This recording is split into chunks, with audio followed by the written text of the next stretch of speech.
crazy. In fact, for a lot of nuclear power stations, unless it's sort of in a natural disaster zone, just like question mark. Elon Musk has issued an urgent warning, highlighting the gravity of nuclear energy abuse and the urgency to abolish it. An energy battery with a capacity of more than 100 kilowatts per square meter has been developed and thoroughly solved the storage problem, shocking both experts and people with an interest in its renewable energy. So what makes this battery so unique? And are the reports about it actually true? Let's find out in today's episode of Tesla Car World. Welcome back to our channel. Before we begin, please show your support by subscribing if you haven't already, and ringing the bell so you won't miss out on any of our interesting videos in the future. Now, let's get started with today's content.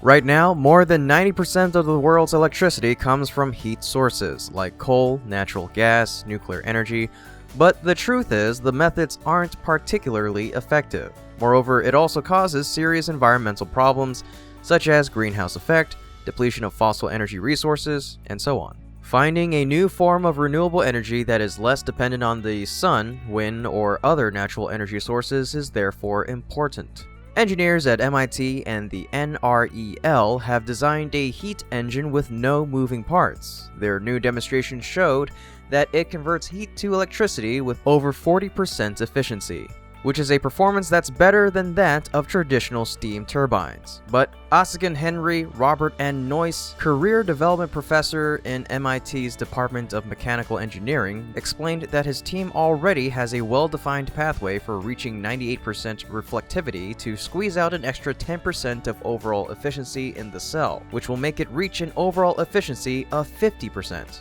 And if these cells could reach that 50% efficiency mark, a 1 square meter cell could generate around 100 kilowatts.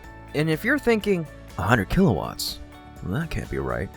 A similarly sized solar panel only makes about 300 to 400 watts, or about 1/25th as much, which goes to show you how much energy and, subsequently, light tungsten puts out when heated to 2400 degrees Celsius. Now let's attempt to compute an array of 30 by 33 modules. That's about 990 square feet, and it'll have a total capacity of around 99,000 kilowatts, or close to 100 megawatts. The graphite blocks can hold enough heat to keep the cells generating power for roughly 10 hours. 100 megawatts per hour for 10 hours means a site could provide 1,000 megawatt hours, or 1 gigawatt, which is enough to power tens of thousands of homes. The heat engine is a thermophotovoltaic cell, similar to a solar panel's photovoltaic cells that passively captures high energy photons from a white-hot heat source and converts them into electricity. The team's design can generate electricity from a heat source of between 1,900 to 2,400 degrees Celsius, or up to about 4,300 degrees Fahrenheit. TPV cells were the last key step toward demonstrating that thermal batteries are a viable concept, says Professor Henry.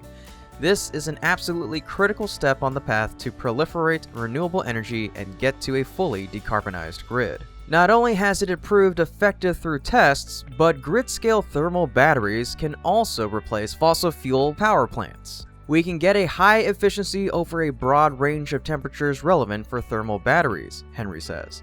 The researchers plan to incorporate the TPV cell into a grid-scale thermal battery. The system would absorb excess energy from renewable sources such as the sun and store that energy in heavily insulated banks of hot graphite. When the energy is needed, such as on overcast days, TPV cells would convert the heat into electricity and dispatch the energy to a power grid. With the new TPV cell, the team has now successfully demonstrated the main parts of the system in separate small-scale experiments. The cell in the experiments is about a square centimeter. For a grid-scale thermal battery system, Henry envisions the TPV cells would have to scale up to about 10,000 square feet, or about a quarter of a football field, and would operate in climate-controlled warehouses to draw power from huge banks of stored solar energy. He points out that an infrastructure exists for making large-scale photovoltaic cells, which would also be adapted to manufacture TPVs. There's definitely a huge net positive here in terms of sustainability, Henry says. The technology is safe, environmentally benign in its life cycle, and can have a tremendous impact on abating carbon dioxide emissions from electricity production. They are working to integrate the parts to demonstrate a fully operational system. From there, they hope to scale up the system to replace fossil fuel-driven power plants and enable a fully decarbonized power grid, supplied entirely by renewable energy. On the other hand, the rise of renewable energy sources such as solar and wind is creating a new paradigm in the energy sector. More and more electricity is produced when there is no demand, and this is causing much of this electricity to be lost. In this situation, it might seem logical to harness that surplus renewable energy to produce heat and power when needed. However, we are faced with a technological problem, which is lacking a system that is capable of storing and producing this energy economically on demand. So then, would TPV systems offer any practical and suitable storage options? Researchers at the Solar Energy Institute of the Polytechnical University of Madrid, Universidad Politécnica de Madrid, they've found a possible solution, a system that could store large amounts of renewable electricity for long periods of time, very cheaply, and provide heat and electricity on demand. According to the study, latent heat thermovoltaic batteries could store large amounts of surplus renewable electricity. A large part of this electricity will be produced when there is no demand, so it will be sold at a very low price in the electricity market, said Alejandro Datas, the IES UPM researcher who leads the project. It is therefore essential to store this electricity in a very cheap system, since it would not make sense to store something so cheap in a very expensive box. Therefore, storing surplus electricity in the form of heat makes a lot of sense, since it is one of the cheapest ways of storing energy. The key to this system refers to the way that stored heat is converted into electricity. When silicon melts at over 1,000 degrees Celsius, it shines like the sun. Therefore, it is possible to convert radiated heat back into electricity using photovoltaic cells. So-called thermophotovoltaic generators are like miniature photovoltaic installations that can produce up to 100 times more energy than a conventional solar power plant. In other words, if a square meter of solar panel produces 200 watts, a square meter of TPV panel produces 20 kilowatts. And not only the power, but the conversion efficiency is also higher. The efficiency of thermophotovoltaic cells ranges between 30 to 40% depending on the temperature of the heat source. So, do you think that the future of photovoltaic cells looks bright? And will it be widely used and replace nuclear power? Let me know your thoughts in the comment section down below. It's important to appreciate that the Earth is almost entirely solar powered today, in the sense that the sun is the only thing that keeps us from being at roughly the temperature of cosmic background radiation, which is 3 degrees above absolute zero. If it wasn't for a sun, it would be a frozen dark ice ball. And the amount of energy that hits the sun, that reaches us from the sun, is tremendous. It's 99% plus of all energy that Earth has. Then there's this energy we need to use to run civilization, which to us is big, but compared to the amount of energy that reaches us from the sun is tiny. So it's very easy. Like, it actually doesn't take much. If you wanted to power the entire United States with solar panels. Our dependence on fossil fuels has led to environmental degradation and a looming energy crisis. In a recent announcement, Elon Musk warned that if we don't transition to renewable energy sources, we'll face a future of energy scarcity and environmental disaster. To address this problem, Musk and MIT engineers revealed a new, special type of solar energy that uses advanced technology to capture and store the sun's energy more efficiently. This breakthrough could transform the way we generate and consume energy, reducing our reliance on fossil fuels and ensuring a sustainable future for generations to come. So, what makes this new type of solar cell so special, and why is it considered the renewable energy source of the future? Using fabrics to make clothes or making handicrafts is familiar to us, but have you ever thought about using fabric to create energy? We proudly proclaim that this new innovation is the pinnacle of clean energy technology. MIT engineers have developed ultra-light fabric solar cells that can quickly and easily turn any surface into a receptacle for solar energy. But what goes into the making of ultralight fabric solar cells? Ultralight fabric solar cells, also known as textile solar cells or photovoltaic textiles, are a type of solar cell technology that can be integrated into fabric materials. Ultralight fabric solar cells were first invented in the late 1990s by a team of researchers at the Massachusetts Institute of Technology, or MIT. The team, led by Professor Vladimir Bolovic, developed a method for printing thin film solar cells onto a variety of materials, including fabric. Since then, researchers around the world have continued to refine and improve this technology, with the goal of making it more efficient, durable, and cost-effective, especially for a wide range of applications. The metrics used to evaluate a new solar cell technology are typically limited to their power conversion efficiency and their cost in dollars per watt. Just as important is integrability, the ease with which the new technology can be adapted. The lightweight solar fabrics enable integrability, providing impetus or momentum for the current work. We strive to accelerate solar adoption, given the present urgent need to deploy new carbon-free sources of energy, says Vladimir Bolovic, the Faribor's Massey Chair in Emerging Technology, leader of the Organic and Nanostructured Electronics Laboratory, or OneLab, director of MIT.Nano, and senior author of a new paper describing the work. These durable, flexible solar cells, which are much thinner than human hair, are glued to a strong, lightweight fabric, making them easy to install on a fixed surface. They can provide energy on the go as a wearable power fabric or be transported and rapidly deployed in remote locations for assistance in emergencies.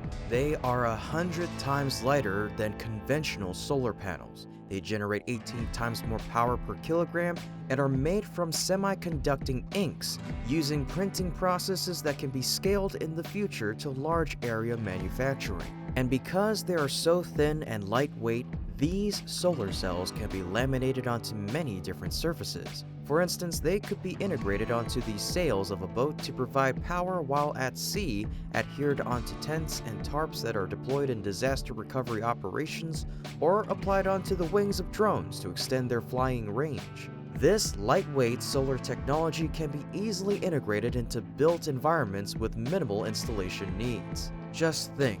You'll drive in a Model Y and the battery power is provided by a cloth attached to the body. Amazing, isn't it? But how exactly does this type of solar cell work? And what is it based off of? More importantly, who invented them? Ultra-light fabric solar cells work in a similar way to traditional silicon solar cells, but they are made of different materials that allow for greater flexibility and portability. The most common type of ultralight fabric solar cell is based on a thin film solar cell technology, which involves the deposition of semiconductor material onto a flexible substrate. This semiconductor material is typically made of compounds such as copper, indium, gallium, selenide, or SiGs, or otherwise cadmium telluride, or CDTE, which are less efficient than traditional silicon, but can be made into thin, lightweight films that can then be attached to a variety of surfaces. When light hits the surface of the UFSC, it excites the electrons in the semiconductor material, causing them to flow through a circuit and generate electricity.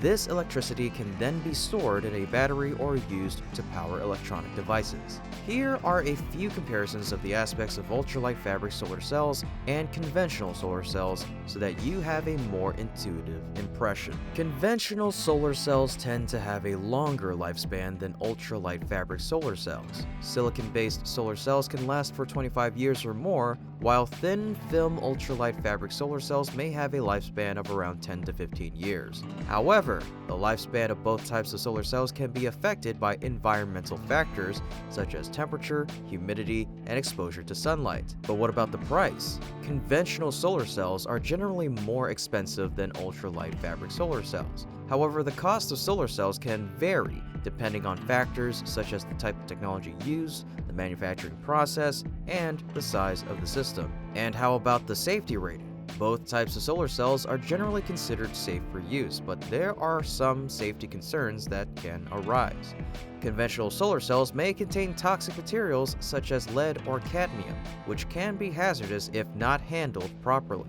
Overall, conventional solar cells are generally more efficient and longer lasting than ultralight fabric solar cells, but they are also more expensive and less versatile in terms of their installation. Ultralight fabric solar cells are more flexible and portable, making them ideal for use in portable applications such as outdoor gear and clothing, but they not be as effective at generating power as traditional solar cells. How do you feel about the ultralight fabric solar cell? Do you believe it can surpass conventional solar panels to dominate the energy industry? Let me know your thoughts in the comments section down below. Because solar panels only generate electricity during the day, all of this starts going away. So, do you have a point of view?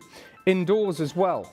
Even with the great and continuous advances in solar technology, their efficiency is only in the range of 15 to 22%, depending on factors such as location, direction, and weather conditions. Have you ever wondered how we can efficiently collect energy from sunlight coming from varying angles from sunrise to sunset? Instead of creating more efficient solar cells, Stanford University scientists have created a breakthrough technology that can capture more than 90% of light. So what exactly is this impressive technology, and how is it applied?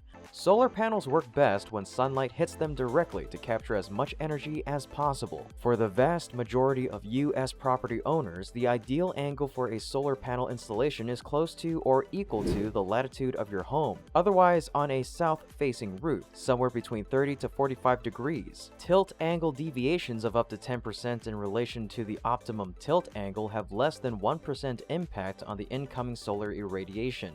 If the tilt angle deviations are in the order of 31 to 33 degrees, the solar panel produces 10% less energy. Moreover, a house built in the direction of less sunlight will only collect energy with an efficiency of about 10%. Solar panels will not operate at maximum production when clouds are blocking the sun, and they will not produce electricity when there is no available sunlight during nighttime hours. At Stanford University, engineer-researcher Nina Vaidya designated an elegant device that can efficiently gather and concentrate light that falls on it, regardless of the angle and frequency of that light, which they called the Agile, an acronym for Axially Graded Index Lens. It looks like an upside-down pyramid with a point lopped off. Light enters the square tileable top from any number of angles and is funneled down to create a brighter spot at the output. The researchers were able to capture over 90% of the light that hit the surface and create spots at the output that were 3 times brighter than the incoming light. Installed in a layer on top of solar cells, they could make solar arrays more efficient and capture not only direct sunlight, but also diffuse light that has been scattered by the Earth's atmosphere, weather, and seasons. This is an amazing performance gain. For example, a 200-watt solar panel produces 200 watts of energy per hour, but in reality, a solar panel would actually produce about 70 to 80% of its rated power. This means that a 200-watt 12-volt solar panel would produce around 140 to 160 watts per hour. For comparison, when you add an Agile device of the same size on top of your panel, you can capture 5 times the energy, which is about 800 watts per hour. It is equal to the output that a normal solar panel produces in 24 hours if there are 4 hours of sunlight in the day. It is known that the price of this device is quite affordable, at an estimated $1.21 per watt. Let's do some simple math to see how much money we can save from Agile. The price for a Tesla solar panel is around $2.75 per watt. If you installed 15 ground-mounted solar panels with a power rating of 300 watts each, the total cost of this system would be $12,375 US. Instead, you just need 3 300-watt Tesla solar panels to cover 3 Agile devices. Your solar system will only cost you $2,475 plus $1,089 for Agile, bringing the full cost to $3,564. So you'll save $8,820 while obtaining energy efficiency equivalent to that of 15 panels. So with such high efficiency, what material are they made of? The geometry of the pyramid was a square of side 14.5 millimeters down to a square of 8.5 millimeters, giving a concentration of 3, along a total height of 8 millimeters with 8 glass layers, with each flat 1 millimeter thick. Scientists said one of the biggest challenges was finding and creating the right materials. These materials that were used also had to be compatible with each other. So if one glass expanded in response to heat at a different rate than another, the whole device could crack, and it has to be robust enough to be machined into shape and remain durable. It must also have the ability to transmit a broad range of wavelengths from the solar spectrum, which spans roughly 300 to 1200 nanometers. After exploring many materials, creating new fabrication techniques, and testing multiple prototypes, the researchers landed on agile designs that performed well using commercially available polymers and glasses. It was made of different optical glass flats provided by Japan's Ohara Corp. Agile has also been fabricated using 3D printing in the author's prior work that created lightweight and design-flexible polymeric lenses with nanometer-scale surface roughness. Your Tesla solar panels are guaranteed to last at least 25 years. Scientists at Stanford University say that the Agile lifespan can be up to 100 years, 4 times that of Tesla's solar panels. It is made from 8 glass layers of high quality, so it'll be very durable, resistant to all weather extremes. Furthermore, Agile requires little maintenance and is easy to clean. So, how are these Agile pyramids applied in life? Agile could be used as a tileable surface on Tesla solar panels to generate more energy. Another possible advantage to lens-based solar panels, which would benefit homeowners as well, would be that extra space between the solar collector chips. It would be great if the lensing layer could be applied over used panels and stuck onto the sides of buildings or added to the roofs of affordable housing or apartment complexes to provide grid-proof and relatively low-cost housing. Moreover, Agile also has several potential applications in areas like laser coupling, display technologies, and illumination. We could see why this technology would be very applicable to solar-powered yachts, where most of the panels are necessarily pointing straight up. Agile could even improve solar cells for spacecraft. This new technology could turn out to be a pretty large-scale solution to boost solar production. More focused lenses make panels more recyclable and require few rare elements due to fewer actual solar cells needed. But we need to be patient because there's still a long road ahead to get this out of the lab and into market. How do you feel about Agile? Would you retrofit your Tesla solar panels with this technology? Let me know your thoughts in the comments section down below. I'm actually pro-nuclear as well. I think nuclear has a bad rap, and it's people really shouldn't be shutting down nuclear power stations, in my view. Unless they're in like a location that's prone to natural disasters. Between now and then, we need to maintain nuclear. I can't emphasize enough, please do not shut down the nuclear power plants. Nuclear generation accounts for 8.9% of the energy we use. It recently slipped to 3rd place, following renewables, and within a few decades it will supplant fossil fuels as our primary source of energy. Analysts predict that with the rapid development of nuclear energy technology, within a few decades the price of this type of energy will be cheaper and even supersede fossil fuels and renewable energy, including solar and wind, becoming the US primary source of energy in general and Texas in particular. So what makes nuclear power likely to dominate the energy market in the future? According to the U.S. Department of Energy, nuclear energy has by far the highest capacity factor of any other energy source. This basically means nuclear power plants are producing maximum power more than 92% of the time during the year. That's about nearly 2 times more than natural gas and coal units, and almost 3 times or more reliable than wind and solar plants. A nuclear power plant can operate 24 hours a day, and hence it produces more total annual energy and requires less maintenance. On the contrary, renewable energy plants are considered intermittent or variable sources and can be interrupted by a lack of fuel, for example, wind and sun. We currently rely on uranium to fuel the nuclear reaction processes in nuclear power plants, but over the next decade or two, we'll follow India's lead and work toward thorium-based reactor systems. These systems, which utilize thorium and fluoride salts, are more expensive to build, but the advantages of thorium reactors are significant. Thorium reactors have efficiency levels as high as 98% compared to 5% for current uranium-based technologies, placing them well above fossil fuel and renewable energy. The same analysis points out that thorium produces twice as much energy as uranium fission processes.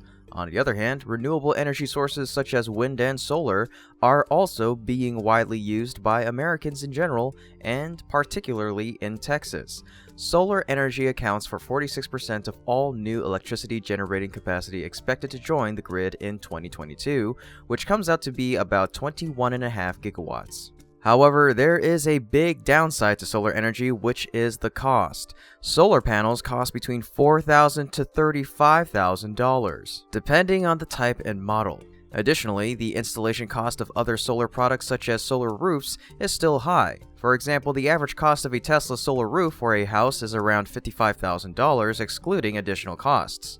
Therefore, with such cost levels, now it's difficult for low-income families in the US to fully access solar power electricity. Meanwhile, nuclear energy can overcome this drawback. Accordingly, those who are using a solar power system will have to pay for the installation and maintenance of the accompanying products. But businesses and people using nuclear power only have to pay the cost of using the electricity grid. Next, the cost of using nuclear power is also quite cheap.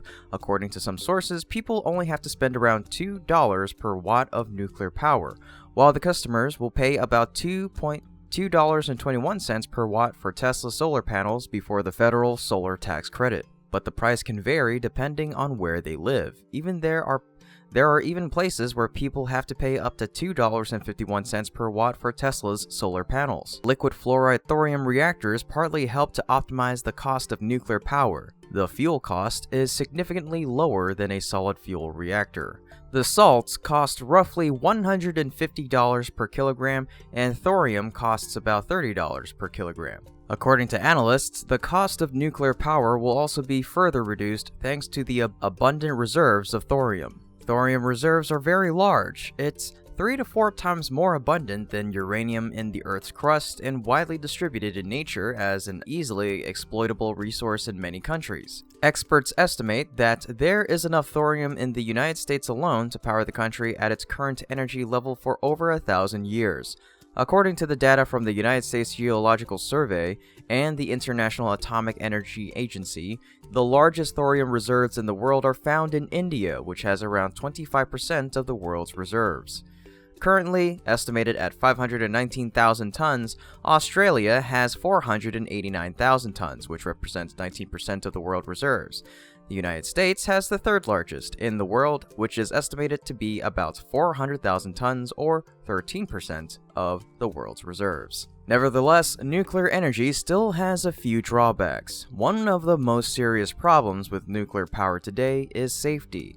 The power reactors in a nuclear power plant are making plutonium, and the element is highly toxic. If not properly handled, it can cause extreme radiation-based diseases. In fact, nuclear accidents and after effects are not very rare. Any sort of leakage can lead to complicated life-threatening diseases for the population living nearby. The most realistic examples are the Chernobyl and Fukushima nuclear disasters that happened. Aside from that, nuclear energy is neither green energy nor renewable. The reason why nuclear energy is not green is that it involves radioactive materials and wastes. The availability of uranium for nuclear reaction is also limited. Uranium is also only available in a few countries, and their deposits will eventually run out like fossil fuels. Even so, there is still a solution that will ease your mind about the safety of nuclear energy. Thorium is a low radioactive metallic chemical element. Hence, thorium-fueled reactors offer a potentially safer, cleaner, and more affordable alternative to traditional reactors fueled with highly radioactive elements. Moreover, thorium is much safer compared to uranium. According to experts, thorium only emits alpha radiation, which is weak enough that it can't penetrate human skin. On top of that, thorium also can be applied in other fields. In the past, Tesla's CEO Elon Musk has shared that thorium will be a very potential material for nuclear batteries. Indeed, scientists have taken advantage of thorium to develop a new nuclear battery with an extremely long lifespan. We're talking a new nuclear battery that uses nuclear waste and lasts up to 35,000 years. Currently, the average life of the electric vehicle battery is anywhere between 10 to 20 years. In any case, the power of the nuclear battery comes from radioactive isotopes used in nuclear reactors, which can be produced from thorium's radioactive isotopes. The battery can be used to power devices and machines of any size, from aircraft and rockets to electric vehicles and smartphones. Otherwise, that's it for today's episode. We sincerely thank you for watching and for all of your support of our channel. As always, if you enjoyed our video, please leave a like, share the video, subscribe to the channel, and ring that bell to stay up to date on exciting developments in the world of EVs. Once again, we thank you so much. From all of us here, we hope to see you again next time. Until then, take care and be safe.